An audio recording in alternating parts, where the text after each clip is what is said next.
Yeah, dude. I just pull up to the east side, but keep me west. Alright, what's up guys? Today I'm gonna show you how to do how to mask a shockwave effect and how to add it.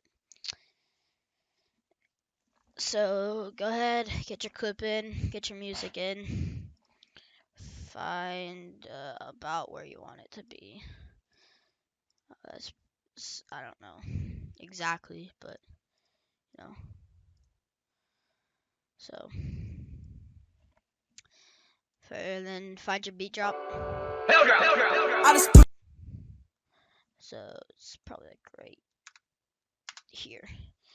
So set your marker on the beat drop or on the marker you made, and to make a marker, just hit M, enter, and then drag it to where you hit the clip. So right about, probably about here where the pellets are and where the shield splits off. That looks good. Alright, so then you want to go ahead and add your velocity.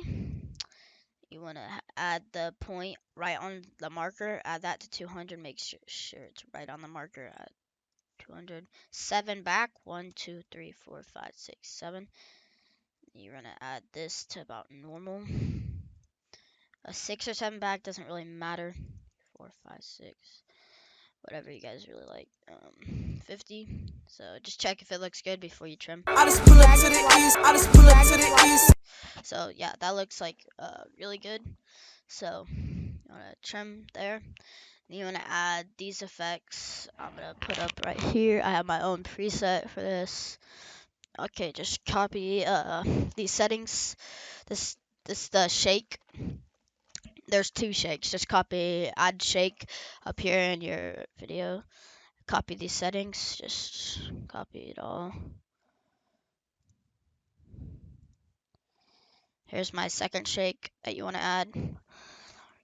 Want to copy all these, and then you want to keyframe this to the end, and you want to keyframe this somewhere. Here, I'll show you guys.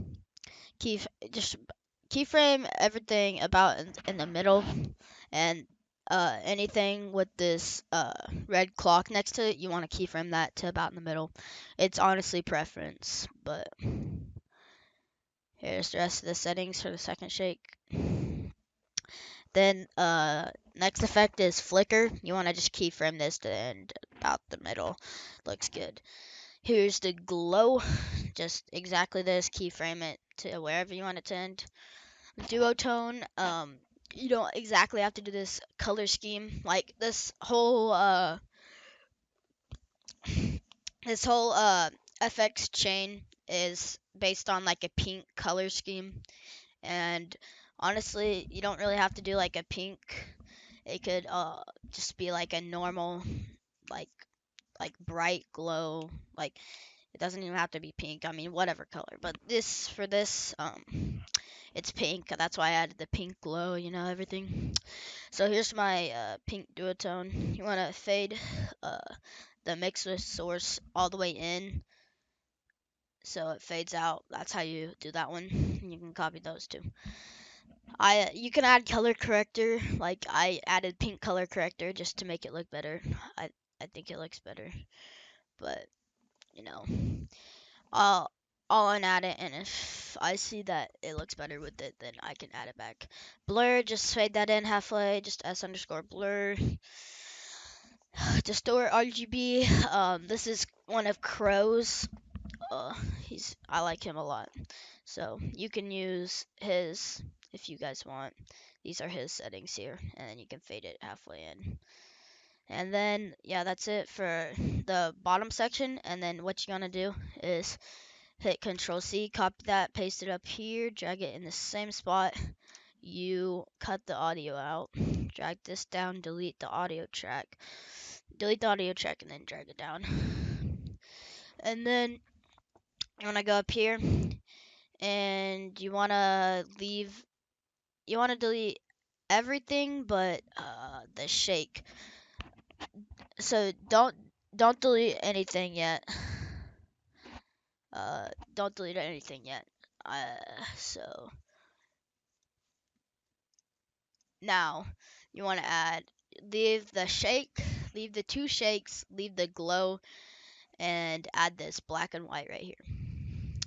Now you want to go probably about like where the clip kind of starts, like where you like, like maybe if it's like you're editing like something, like kind of like where it starts, like in this case it would be about right here where the music starts. It looks good right after the pump shot, so like right here. Go ahead, trim that, and then you want to add some black and white to that. Keyframe this 0. You want to go ahead, go to about the end and make it to 1, so blend it in. So delete this if this it does it for you.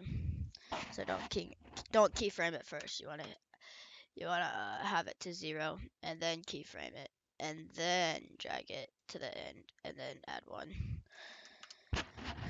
Uh, so it fades the black and white in. And you wanna if you want to, you can add a dissolve shake. It's like a pre-shake to. It looks pretty good. These are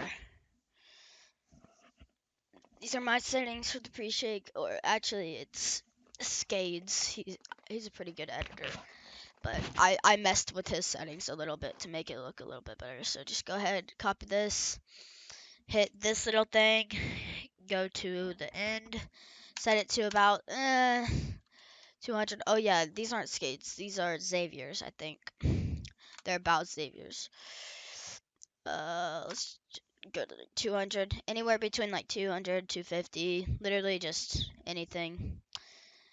And so make sure that fades in so it's at 0 and then you fade it into 200. So should look like, well, it shouldn't look good yet because we haven't masked it yet.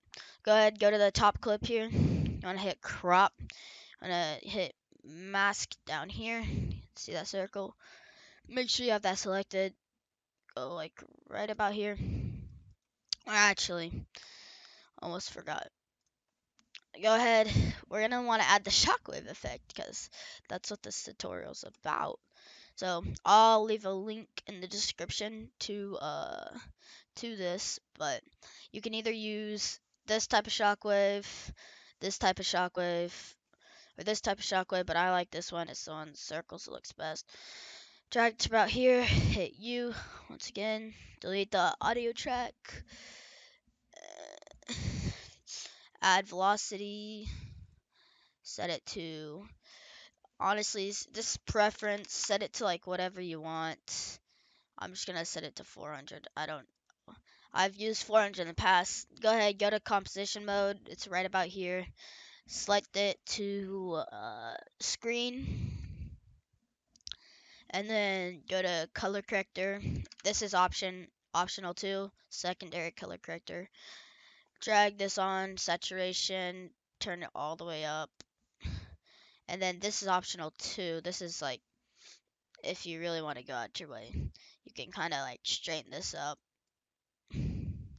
make it a little bit bigger if you guys want. So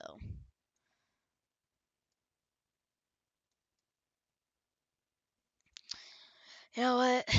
I made it bigger in the past, but I don't know if I really want to. So just you can do that if you want, make it a little bit bigger, but and you can mess with the velocity, you can mess with the speed, you can mess with the saturation if you don't want it, whatever.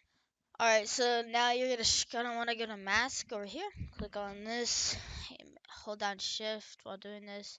Go ahead, draw a circle, drag that out, make it about the size of the shockwave. Yeah, that looks pretty good. Hit this little negative sign here, turn this to both, hit this to 20. Make sure there's no extra points out here, just make sure there's none. Make sure this is on, checkmark mask. Checkmark mask, checkmark that, make sure no points, hold shift, and then you want to go ahead and go to the end of the shockwave effect. So right about here, just out at the end, and then you want to hold shift and drag this all the way out, and then drag this side all the way out, and then that's your effect, guys. It looks pretty nice once it's all said and done. And Pull up to the east. again, if you want to just like deepen the color effect, completely optional, have this color corrector. It depends, like it really does depend I just pull up to the east. of the clip, but like it looks pretty good, so you could add it if you want, but that's about it, guys. So hope you guys enjoyed, and thanks for watching. If you want to, go check out some of my other videos. I'll be posting more tutorials, and yeah, guys.